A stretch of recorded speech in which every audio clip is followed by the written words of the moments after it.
My name is Avery, and today we're going to be talking about skills that you use to make different friends. So, how many of you have a best friend? I know I do. Her name is Catherine, and she's fantastic. And we've been friends for nearly 6 years.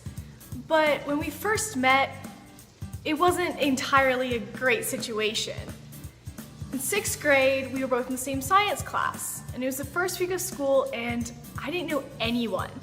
And I figured she looked nice, so for a group project, I went over and I was like, hey, do you want to be partners? But she turned to me, and instead of the yes that I was expecting, she goes, no, I'd rather work alone. I was like, okay. I just backed off and went back to my seat, hurt and a little shocked, but I didn't give up. I kept talking to her the next few weeks, the next months, the next few years, and now it's been 6 years and we're still best friends. So when you're deciding who to talk to and who you want to be friends with, first impressions are really powerful things. But sometimes we don't always get good first impressions. I know my first impression of Catherine was that she was someone who would rather obviously work alone, who was solitary, who was a little angry and a little grumpy.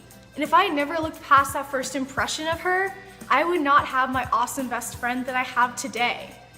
Sometimes people are just having off days. They're sad, they're mad about something, and it's nothing you've done, but you get a bad first impression anyway.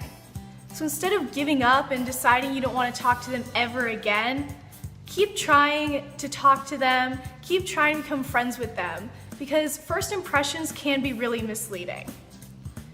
Now, I know that sometimes it's hard to know quite how to make friends. It's intimidating being in a room with a bunch of strangers and you don't know how to start up a conversation.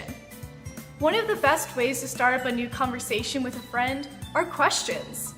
I always like asking the go-tos. What are your favorite books, colors, movies? What do you like to do with your free time? Another great way to start talking to people are honest compliments.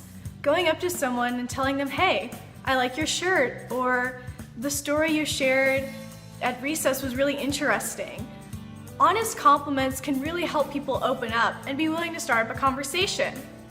Sometimes you can even use questions and compliments together. Hey, I really like that drawing you made. Where'd you learn to draw?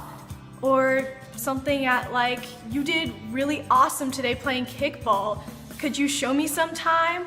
Or what's your favorite sport? Do you enjoy playing kickball outside of school? If you're playing a game at recess or splitting up into groups in class, inviting someone you don't know as well into your group can be another great way to make friends.